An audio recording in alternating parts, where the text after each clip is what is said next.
7:27 en el territorio continental ecuatoriano, buscando la verdad y abogando por la unidad nacional en pro de la paz y la seguridad en el Ecuador. Queremos dar la bienvenida a nuestros siguientes invitados: el ingeniero Bruno Leone, de la Cámara Nacional de Pesquería; el ingeniero Juan Pablo Zúñiga, presidente de la Corporación de Industriales Arroceros. También está invitado el ingeniero José Antonio Hidalgo, presidente de la Asociación de Exportadores de Banano. Les invitamos para conocer cómo se desarrollan las tareas de producción y de exportación en sectores tan importantes que hoy de alguna manera se han visto afectados por el fuerte invierno. Se advirtió el año pasado el impacto del fenómeno del Niño, no llegó de la manera que se preveía el último trimestre del año pasado, de manera fuerte, pero hoy las lluvias intensas le están pasando factura al país. Ingeniero Bruno Leone, ¿cómo se está enfrentando este momento y cuánto ha afectado por el fenómeno del Niño? Buen día. Buenos días, Miguel. Un gusto estar aquí con ustedes y compartir este panel con distinguidos amigos. Mire, el fenómeno del Niño se viene dando desde hace algunos meses allá a 8.000 kilómetros al oeste de la costa del Ecuador, en la zona que se la conoce como la zona 3-4. El Océano Pacífico está dividido en diferentes zonas. En la zona 3-4, a 8.000 kilómetros, se dio el fenómeno del Niño, es decir, las temperaturas se calentaron por 3 meses seguidos por encima de 0,5 grados, por eso se lo denominó fenómeno. Porque la corriente cálida llega todos los años. A nosotros nos afectó desde el punto de vista de que en el caso del atún, que es el 80% de lo que el Ecuador hace en pesca, al ser una especie altamente migratoria que nada asociado a corrientes y temperaturas, al calentarse mucho las aguas, los peces se redistribuyen, se van a otros caladeros o se van a otras profundidades. Entonces tuvimos en una época del año unas capturas menores. En tierra no hemos tenido mayores problemas. Es verdad que estamos sintiendo lluvias en estos días, pero no son producto del fenómeno del Niño, son parte del invierno, son humedades que vienen de la bahía del norte de Panamá, son las aguas cálidas de Panamá. Es más, ya la NOAA ha lanzado un observatorio de la Niña, es decir, que esto va a terminar muy pronto. En el mes de abril ya habrá ausencia total de lluvias, es lo que se dice, y lo que vamos es a pasar a un fenómeno de la Niña, donde lo que vamos a tener es aguas frías. Lo preocupante aquí es, viéndolo en un espectro de tiempo un poquito más largo, es que tuvimos una niña de 15 meses, tuvimos 2 meses de temperaturas normales, neutrales, y pasamos al Niño, y ahora vamos a pasar nuevamente a la Niña. Esos cambios bruscos de temperatura en el mar, también mis colegas lo comentarán en la agricultura, pero en el mar sí causan un problema en los stocks, porque los animales se estresan, se mueven, se cambian. En el caso de la Niña, lo que sabemos es de que las aguas frías favorecen la fotosíntesis en el mar, lo cual hace que crezcan mayormente el plancton y el fitoplancton, y eso trae un mejor inicio de la cadena trófica, es decir, favorece a la conformación de los cardúmenes de pesca. Pero así estamos más o menos hoy por hoy. Estas lluvias que estamos teniendo ahorita, aquí en Guayaquil está lloviendo, no son producto del Niño, eso hay que tenerlo claro. Desde luego, como han dicho los expertos, de cualquier manera le está pasando factura, y no solo en el tema de la producción, incluso en el tema de salud, con la presencia del dengue, y no sabemos hasta dónde va. De cualquier manera, ¿cómo está enfrentando el sector pesquero, ingeniero Leone? Bueno, nosotros estamos trabajando, no hemos parado de trabajar. Como le decía, hay un problema de disminución de capturas, esto se ha normalizado. Más bien, últimamente hemos tenido mejores capturas, porque lo que se conoce por la historia, lo que pasó, la historia más reciente, el Niño del 97-98, después del periodo, después de haber pasado un fenómeno del Niño, lo que viene es una gran pesca, y hoy la estamos más o menos empezando a ver la temporada del sur, que es la pesca cuando el atún que es migratorio, repito, entra por las aguas peruanas, está dando buenos resultados. Los barcos ecuatorianos sacan licencias de pesca en el Perú, entonces eso está funcionando bastante bien. Ha tenido, como es normal, por oferta y demanda, un impacto en los precios. Los precios han caído un poco, los precios de la materia prima me refiero, pero vamos, estamos trabajando, no hay ningún problema. Nuestros empleados pueden trasladarse, ir y venir de las plantas. El problema que tenemos es otro, si usted quiere lo podemos comentar, Miguel, que es el problema de la seguridad, pero en cuanto al niño, estamos trabajando. Son factores naturales que los conocemos, los hemos lidiado en el pasado. En esta ocasión no hemos tenido, como si tuvimos en el 98, por ejemplo, ruptura de carreteras que impidían, digamos, el paso de los contenedores para la exportación o de las materias primas que se mueven de un lado a otro a los centros de producción. En esta ocasión no hemos tenido esto, gracias a Dios, y ahí estamos trabajando. Bienvenido al ingeniero Juan Pablo Zúñiga, presidente de la Corporación de Industriales de Arroceros. ¿Cómo mira esta incidencia por las fuertes lluvias, el fuerte invierno, que incluso, de acuerdo con los científicos, tendrá gran presencia de lluvias este mes de marzo que iniciamos? Muy buen día, ingeniero Zúñiga. Muy buenos días, licenciado Rivadeneira. Buenos días con todos. Gracias por la invitación a participar de este panel. Un poquito haciendo eco a las palabras de Bruno, sí, definitivamente la expectativa que teníamos el año pasado, concretándonos en el sector arrocero, tuvimos un primer semestre complicado, con un invierno fuerte, el cual perjudicó a un 30% del área sembrada, lo cual nos llevó a hacer una evaluación con el Ministerio de Agricultura sobre los inventarios que teníamos para abastecer el mercado interno, y eso nos llevó inclusive a que se apruebe un contingente de importación después de 25 años. Precisamente lo que mencionaba Bruno, en el año del 97 y 98 se perdió gran parte del área sembrada de arroz y fue necesaria una importación. Este contingente que fue aprobado en el mes de julio del año 2023, para un mes de consumo, cerca de 63,000 toneladas de arroz, que es lo que consume mensualmente el Ecuador. Apenas el sector industrial hicimos uso de una cuarta parte de esto, el equivalente a una semana de consumo, porque veíamos que lo que se venía anunciando en cuanto a las afectaciones o a la llegada del fenómeno del Niño no se dio, gracias a Dios, y eso permitió que la cosecha de verano, la del último trimestre de 2023, sea prácticamente normal, abasteciendo a las industrias para tener suficiente inventario que nos permite llegar a la cosecha de abril, que arranca un poco más de un mes.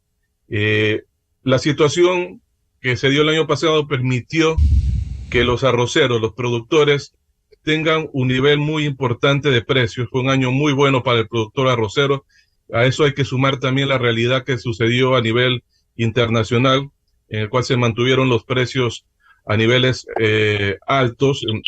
Tenemos que la India, principal país exportador de arroz en el mundo, suspendió sus exportaciones precisamente por temas climáticos y ellos necesitaban garantizar su seguridad alimentaria, y eso hizo que el mercado internacional se mueva, y al final de eso ayudó también a países de la región, en este caso al Ecuador, permitir que el precio se mantenga a niveles bastante buenos para el productor.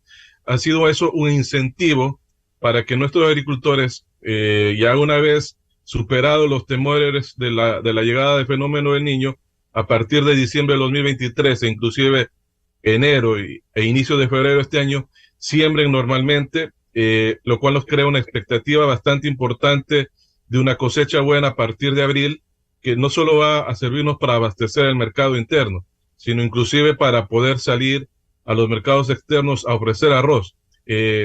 Tenemos situación que desde Colombia hacia arriba hasta México tienen necesidad de compra de arroz, y se abre una oportunidad bastante importante, la cual nosotros pensamos capitalizarla desde el sector privado. Quiero dar la bienvenida a este análisis de la realidad que está ocurriendo por las fuertes lluvias al ingeniero José Antonio Hidalgo, el expresidente de exportadores de banano del Ecuador, y conocer cuál es el impacto que están recibiendo por este fuerte invierno. Buen día, ingeniero Hidalgo. Muy buenos días, gracias por la invitación. Bueno, a partir de los distintos anuncios que se daban el año pasado, de la llegada del fenómeno del Niño, que probablemente en muchos de los informes daban los tiempos para noviembre, dando los comparativos en los distintos niños que se dieron en manera histórica, el sector vino preparándose, ¿no?, con infraestructura internamente, agrandando los canales, justamente atentos al Niño devastador, ¿no?, que se esperaba. Para noviembre todavía no teníamos ese escenario, sin embargo, lo que sí sufrimos es un invierno prolongado todo el año, y eso obviamente encarece mucho más los costos, porque uno se programa con sus procesos de protección de planta el primer semestre, y el segundo un poco baja más esa intensidad, y obviamente uno puede mejorar la eficiencia del manejo de sus costos en la plantación. Esta vez tenías que hacerlo todo el año, y ese ha sido un gran desafío en torno a la parte financiera. Pero como se preparó la infraestructura dentro de las lluvias de ahora, justamente el sector ha podido ir sobrellevando esto.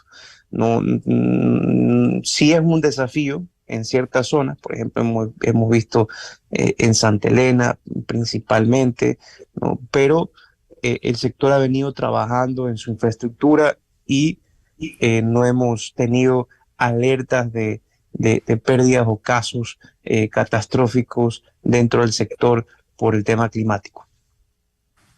Hay un tema y una preocupación en medio del crecimiento, ingeniero Hidalgo, de la producción y las exportaciones en su sector, como es el banano o el guineo verde, que incluso ha generado una industria de exportación de los chifles. ¿Cómo está esta situación?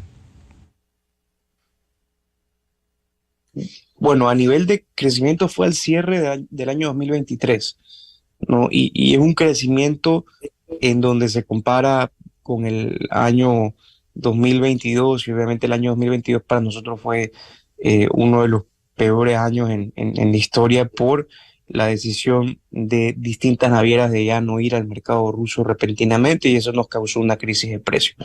Pero todavía no llegamos a los niveles de producción del año 2020. Entonces hemos venido recuperándonos poco a poco. Ahora en enero cerramos con una reducción comparado con el enero del 2023, justamente por inviernos prolongados, justamente por distintos escenarios que estamos teniendo en distintos mercados internacionales. Pero esperamos que la proyección, de todas formas, para este año vaya siendo una pequeña recuperación, pero todavía no a los niveles del año 2020. Vuelvo con el ingeniero Bruno Leone. Con estas consideraciones, ¿cuáles son los desafíos que tiene en el caso del sector pesquero el resto del año? Nos decía, no hubo el impacto inicial del fenómeno del Niño, hoy hay un fuerte invierno, y ahora la amenaza, como han dicho, han confirmado los científicos, del fenómeno de la Niña. Bueno, a ver, tenemos una agenda de trabajo, ¿verdad? Lo más próximo es conseguir que finalmente se nos levante la tarjeta amarilla que se nos impuso en el año 2019 al país, y eso debo aclararlo, por temas de que el Estado no hizo los deberes completos en el tema del control de la trazabilidad y la lucha contra la pesca ilegal. Ese trabajo, ese llamado de atención originó un trabajo muy intenso de todos estos años, y estamos casi ya listos, o sea, estamos listos y estamos casi llegando al momento de que se va a levantar definitivamente esa tarjeta. De la información que tenemos, ahora en marzo, las primeras semanas de marzo, va a haber una reunión virtual entre las autoridades de pesca del Ecuador con las autoridades de la DG Mare de Europa, para chequear un par de temas que salieron luego de la última visita presencial de diciembre. Y también se nos ha dicho de que es posible que a fines de marzo nos visite personalmente el presidente de la Comisión de Asuntos Pesqueros del Parlamento Europeo, el señor Virgilio Sinkevičius, que pensamos que viene justamente a hacer oficialmente el levantamiento de la tarjeta y a verificar todo lo que ya se ha hecho a lo largo de estos años. Ese es un tema. El otro tema que tenemos que debe resolverse, ojalá en un plazo muy corto, es la aprobación de la ley IDEA en el Senado y Congreso americano para permitir que los productos del Ecuador, de exportación del Ecuador, entre ellos la pesca, puedan entrar libre de impuestos al mercado americano, con lo cual tendríamos ya ingreso preferencial a los dos bloques más importantes, que son Estados Unidos y Europa, porque Sudamérica igual también lo tenemos por los diferentes acuerdos del Pacto Andino, Mercosur, etcétera, etcétera. Entonces, en eso estamos trabajando. Y luego los temas cotidianos de competitividad, los problemas de seguridad. Yo he comentado en otros medios de comunicación que el año pasado hicimos un barrido así rápido, una encuesta rápida entre pesca y acuacultura. Se gastan más o menos 200 millones y un poco más de dólares por temas de seguridad. Seguridad que ahora, gracias a Dios, por la vía de los decretos que el presidente emitió y todo, se ha controlado y que ojalá que se mantengan.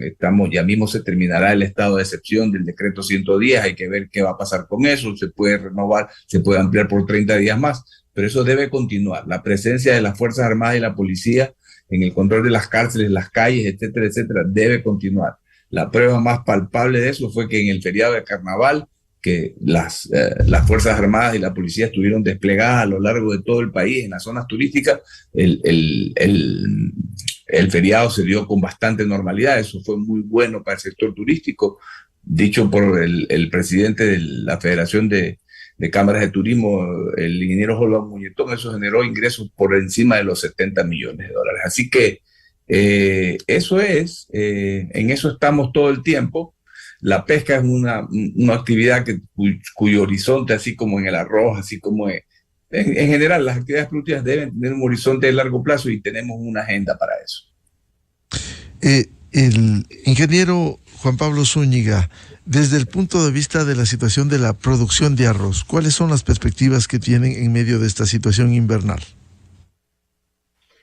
Bueno, afortunadamente las condiciones actuales para el sector arrocero son bastante favorables. También creemos que la situación actual del invierno está todavía dentro de los niveles normales. Si bien es cierto, ha habido afectación, ¿sí?, en zonas bajas que todos los años, inclusive con invierno leve, se ven afectadas. Sin embargo, esta es la oportunidad para poder trabajar de la mano con el sector productor y darles la guía, sobre todo sobre las zonas en las que se deben y en las que no se deben sembrar de acuerdo a la época del año. De hecho, les comento, nosotros ya la semana pasada arrancamos con un primer taller para un clúster arrocero que lo estamos integrando, liderando desde Corcón, precisamente para poder trabajar todos los actores de la cadena de manera conjunta y aprovechar las oportunidades que se nos presentan en el horizonte. El año pasado que tuvimos la necesidad de importar arroz y que, bueno, afortunadamente no fue necesario hacerlo en volúmenes mayores, pudimos salir a los mercados externos, a países donde se compró arroz, se abasteció el Ecuador de arroz en el niño anterior del 97 y 98, que fueron básicamente Uruguay y Estados Unidos, y nos dejó una gran enseñanza de que hoy en día en nuestro país tenemos excelentes variedades de arroz, excelente calidad de arroz. Me atrevo a decir que el arroz que se siembra en el Ecuador probablemente es el mejor arroz del continente. El problema que tenemos, y eso es parte de nuestra agenda y que lo queremos trabajar con el clúster, es de mejorar productividad.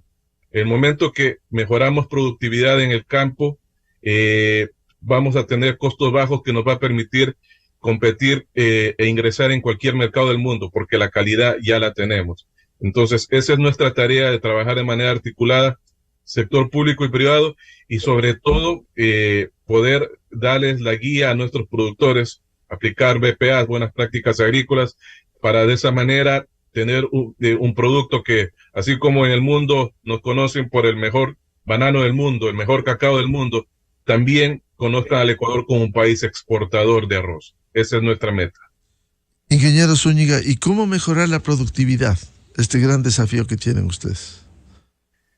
Lo primero es obviamente desarrollar de la mano con la academia, inclusive con el gobierno a través de INIAP, semillas de alta productividad. Ya tenemos cierta genética de semillas que se han venido trayendo en los últimos años del Perú, las cuales se han adaptado muy bien a nuestras tierras. Obviamente hay que hacer estudios para mejorar esto. El Ecuador hasta hace unos 10 años tenía una productividad promedio de 4 toneladas por hectárea. Hoy en día ya tenemos una productividad promedio que bordea las 6 toneladas, 5.5 toneladas por hectárea. Sin embargo, tenemos que en Perú el promedio está entre 11 y 12, en Uruguay 10 toneladas por hectárea. Entonces la meta nuestra es llegar por lo menos a 8 o 9 toneladas por hectárea. Llegando a esos niveles, vamos a tener realmente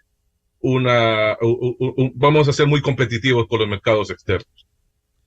Ingeniero José Antonio Hidalgo, ¿cuáles son los desafíos que tienen los exportadores de banano en medio de estas condiciones climáticas que vive el país? Nosotros tenemos varios desafíos en el entorno internacional y también acá. Uno de los mayores desafíos en Ecuador sin duda es la seguridad, como ha mencionado Bruno, a partir justamente de la declaratoria de conflicto interno. Hemos venido sintiendo una tensa calma y lo que sí nos preocupa es la continuidad de las acciones, que nuestras Fuerzas Armadas sigan presentes en todas las zonas rurales, en los puntos mucho más críticos, en las cárceles, ¿no? Y eso es ese es el pedido que nosotros igual mantenemos, la continuidad de las acciones.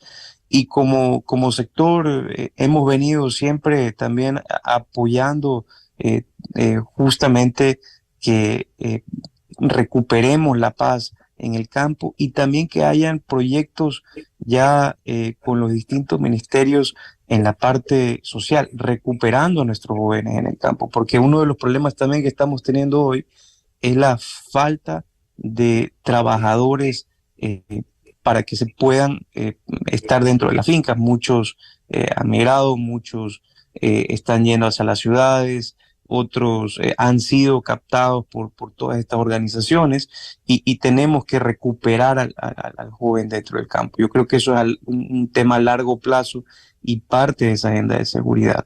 A nivel internacional, justamente venimos liderando una agenda junto con nuestras autoridades de agricultura, con nuestro ministro en Berlín y bueno, nosotros estuvimos en Bruselas acompañados con el ministro en Berlín, con desafíos que tenemos todavía con los distintos supermercados, especialmente en Europa.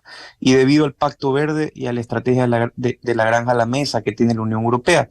Y vemos toda esta revuelta de los agricultores europeos, porque no solo nos afecta a nosotros, sino principalmente a ellos. La aplicación de la política de límites máximos de residuos en torno a las moléculas que se deben de usar en la agricultura.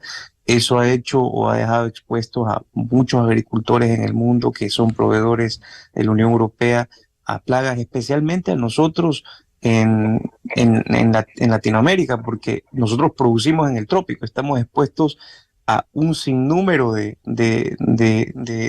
plagas, enfermedades, y tenemos que tener reemplazos efectivos, ¿no? Y eso ha hecho que nuestra productividad también baje porque no hay reemplazos efectivos y también costo eficiente. Entonces ahí es un gran desafío hacia las políticas que ha venido tomando la Unión Europea.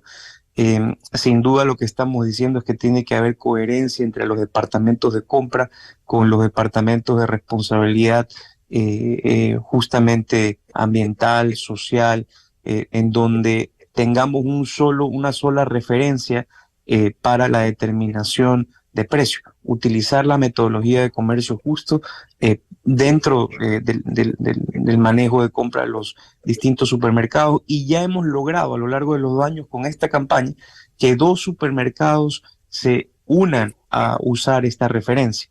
Sainsbury de Gran Bretaña, y también tenemos a Aldi Süd. Sin embargo, queremos que más cadenas puedan unirse a esto.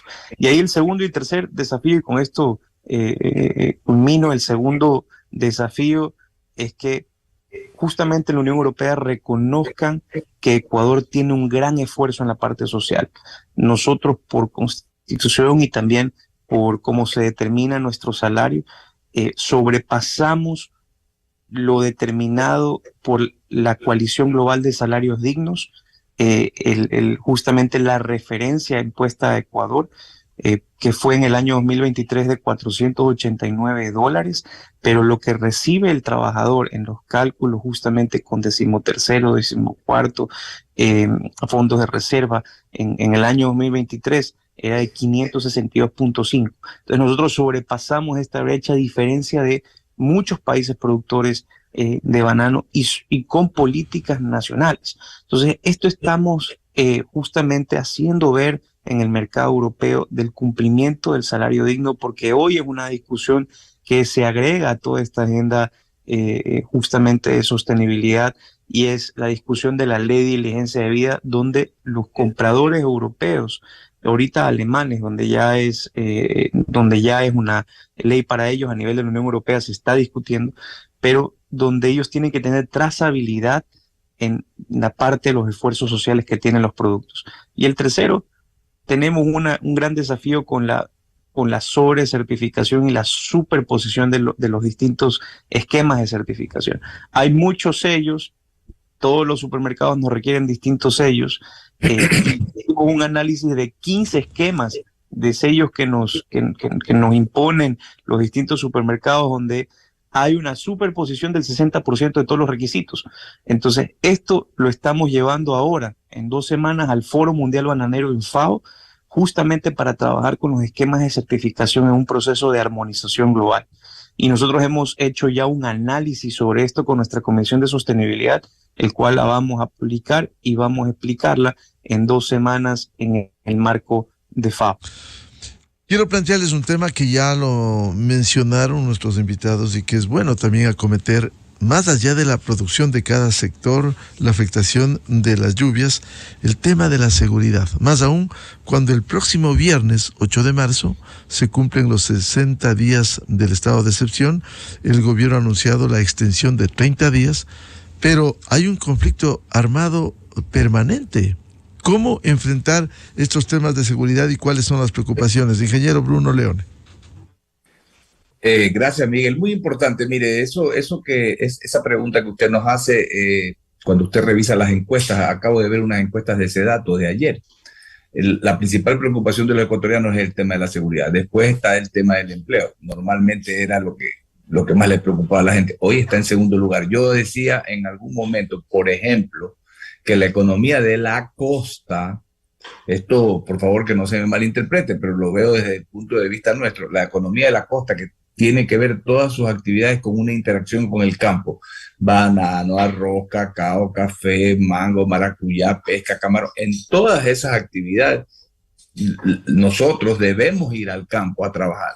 Pero ¿qué estaba pasando? ¿O qué está pasando? Que a veces no podemos ir, porque corremos el riesgo de ser asaltados, secuestrados, vacunados, etcétera, etcétera. Entonces ese es un tema que estaba afectando seriamente la productividad. Como alguien que tiene una hacienda o una finca productora de arroz o de banano, por citar 2 actividades de mis ilustres colegas que están aquí, ¿cómo puede alguien manejar una finca desde su casa o desde la oficina, cuando tiene que ir al campo a ver si se hicieron bien las labores, si se fumigó, si se fertilizó, etcétera, etcétera? Entonces, Por eso la gente le está dando un 80% de aceptación al presidente Noboa, porque él tomó el toro por los cuernos, suscribió estos dos acuerdos, el 110, el decreto, perdón, el 110 y el 111, y entonces está dando los resultados que está dando. Ahora, la polémica que se está armando, esto lo he conversado en estos días, es de que hay una corriente de pensamiento que dice que al vencer el plazo del decreto 110, es decir, los 60 días de estado de excepción y que se van seguramente a extender los 30 adicionales que permite la ley, al vencer eso también vence los efectos del decreto 111, que es el que declara el conflicto interno armado y permite que las Fuerzas Armadas puedan actuar como están actuando.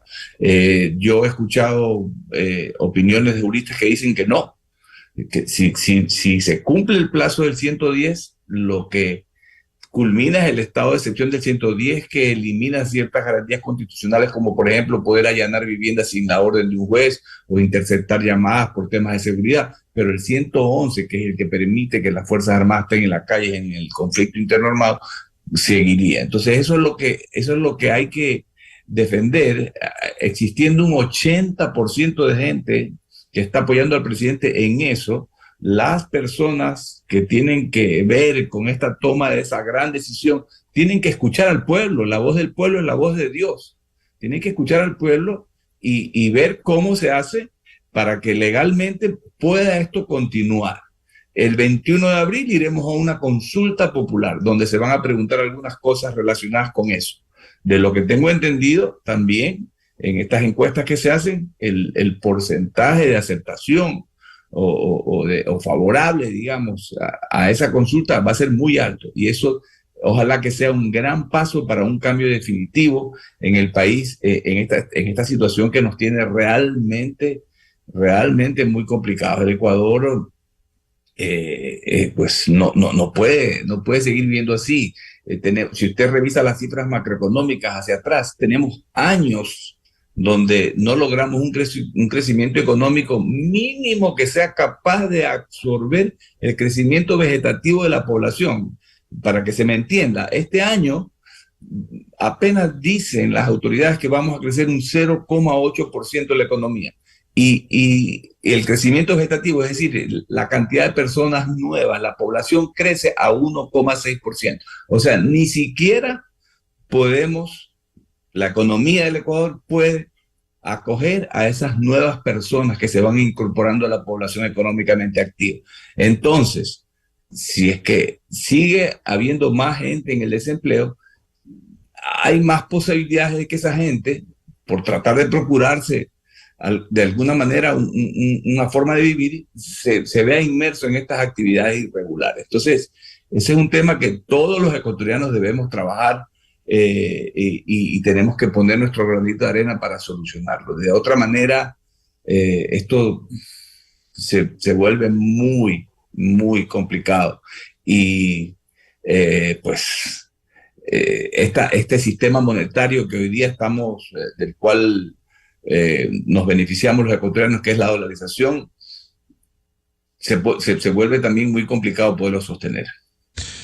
Ingeniero Juan Pablo Zúñiga, usted decía el tema fundamental, cómo mejorar la productividad, pero también el tema de la seguridad.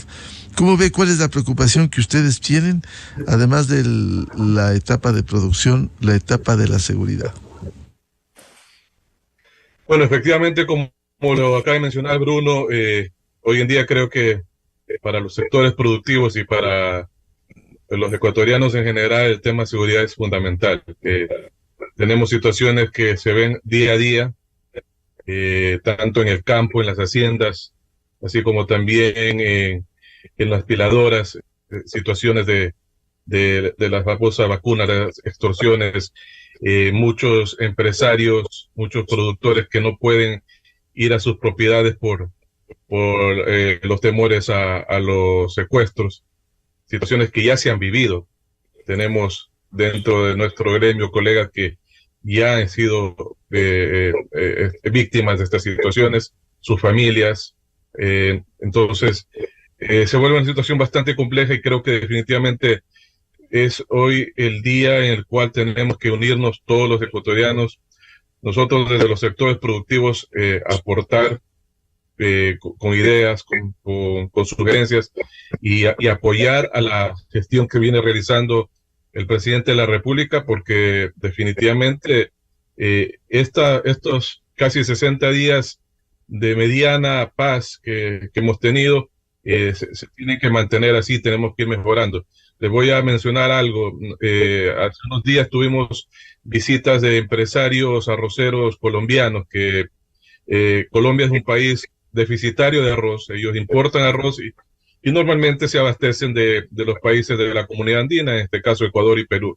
Nos estuvieron visitando y hubo una situación en la cual salimos a hacer visitas al campo, pero no les pudimos llevar a todos los sectores que normalmente hacíamos los tours, tanto en áreas de siembra como en piladoras, y nos consultaron, bueno, ¿qué está pasando? ¿Por qué? Y les tuvimos que decir, no, tenemos que evitar ir a ciertos lugares, y ellos nos dicen, bueno, ustedes están viviendo la situación igual o peor a lo que nosotros vivimos en los 80 y 90, y les dijimos, sí, esa es nuestra realidad el día de hoy. Entonces, todo eso afecta definitivamente a la producción, a la generación de empleo y teniendo estas situaciones complicadas, obviamente vemos que mucha gente joven deja el campo, va a la ciudad, eso incrementa los problemas sociales y vemos el tema de que más gente se suma a estos grupos irregulares. Entonces, definitivamente tenemos que unirnos, trabajar en función país para poder sacar adelante. El asunto seguridad es primordial para todos. Si no tenemos seguridad, es muy difícil desarrollar todas las actividades en las cuales nos vemos inmersos. Ingeniero Zúñiga, con seguridad se podrá mejorar incluso la protección, dar garantías en los procesos en el sector arrocero. Definitivamente, eso nos permitirá a nosotros desarrollar todos los procesos que tenemos en nuestra agenda, de poder contar con la asistencia también de científicos, de agrónomos externos, extranjeros, perdón, que nos puedan venir a asesorar, pero hoy en día existe mucho temor el poder visitar a nuestro país por toda esa situación. Por eso hay que definitivamente arrimar el hombro de todos con esta finalidad. Tenemos que recuperar la paz en nuestro país. Ingeniero José Antonio Hidalgo, también el sector del banano urge el que se dé protección, se mantenga la seguridad, como hoy vivimos en el estado de excepción, a sabiendas que hay un estado de excepción temporal cuando el conflicto armado interno es permanente. Ingeniero Hidalgo. Yo creo que mis colegas han sido bastante claros. Esa política tiene que verse la forma en cómo manejarla de manera continua. No es necesario. Nosotros hemos dividido el problema de seguridad en 3 ámbitos: secuestro, extorsión, robo de insumos, robo de temas que tenemos igual dentro de las plantaciones, y ahí el tercero, la contaminación de contenedores. Entonces, dentro de esos desafíos que tenemos, si bien en los 2 primeros hemos venido sintiendo esa tensa calma, lo que sí nos preocupa, y repito, es la continuidad de las acciones. Y en el tercero, tenemos que trabajar en una corresponsabilidad con los distintos mercados de destino a esto. Y en buena hora vinieron, y esto es algo histórico, vinieron los alcaldes de Hamburgo, Rotterdam y de Amberes acá hace unas semanas. Y eso es positivo porque ellos están personalizando el problema, algo que no pasaba antes. Antes lo veían como que no era un problema de ellos, ¿no? Entonces, ese momentum hay que trabajarlo de la mano para poder conseguir todo la cooperación internacional que se tenga, que se sientan corresponsables, porque esto es un problema transnacional, que hay que separar productos de exportación a un problema global. Y me dio gusto también escuchar de uno de los alcaldes de Hamburgo indicándonos que estaba él también trabajando en campañas internas dentro de su ciudad para la disminución del consumo.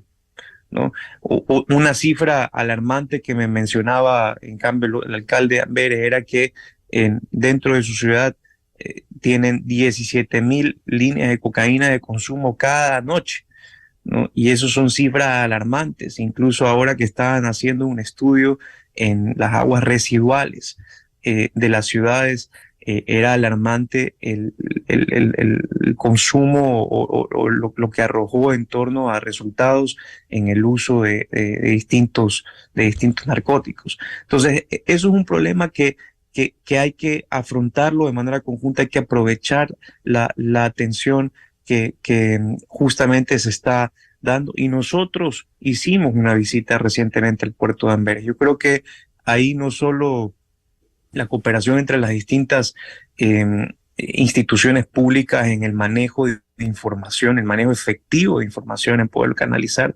sino también en poder fortalecer la parte de infraestructura de toda la cadena de suministro. Nosotros les presentamos justamente un análisis de digamos, cómo se mueve Banano, todos sus eslabones, el esfuerzo igual que se ha venido haciendo de manera privada, que no nos corresponde, pero hemos tenido que invertir cerca de $200 a $220 por contenedor en todo lo que es trazabilidad, en cámaras, en seguridad, y ahora no solo esa parte de contaminación, sino también la seguridad integral de nuestros trabajadores. Así que es todo esto que está ocurriendo. La verdad es que no lo hemos vivido antes, pero tenemos que seguir trabajando de manera unificada y aprovechar toda la cooperación internacional que podamos tener, trabajar en mecanismos de intercambio de información efectiva para que hayan resultados y poder recuperar la paz dentro del campo, porque si no las inversiones se van, si no todo se desilusiona, si no va a ser muy difícil poder mantener plazas de empleo en zonas rurales.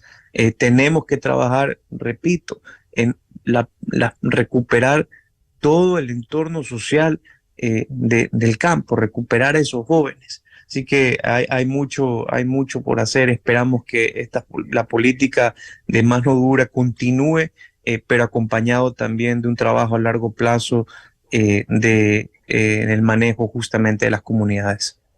Muchas gracias por atender a la revista de Opinión Democracia, al ingeniero Bruno Leone, de la Cámara Nacional de Pesquería, el ingeniero José Antonio Hidalgo, de la Asociación de Exportadores de Banano, y el ingeniero Juan Pablo Zúñiga, presidente de la Corporación de Industriales Arroceros, para enfrentar no solo el tema del fuerte invierno, sino también el tema de la seguridad. Muy amables, muy buen día. Buenos días, Miguel. Buenos días. Buenos días, muchas gracias. Enseguida, en la revista de Opinión Democracia. 8-10 minutos en el territorio continental ecuatoriano. Vamos a una pausa publicitaria y ya volvemos. Tenemos previsto un diálogo con el columnista de Diario Expreso y analista político, periodista Martín Pallares, y cuáles fueron las secuelas del juicio político al vocal y ex vocal del Consejo de la Judicatura, porque como hoy bien titulan periódicos del país, la censura de Murillo abre la puerta a la recuperación de la justicia, según el correísmo. Analizamos luego de la pausa. Desde 1984 con Gonzalo Rosero. La revista de Opinión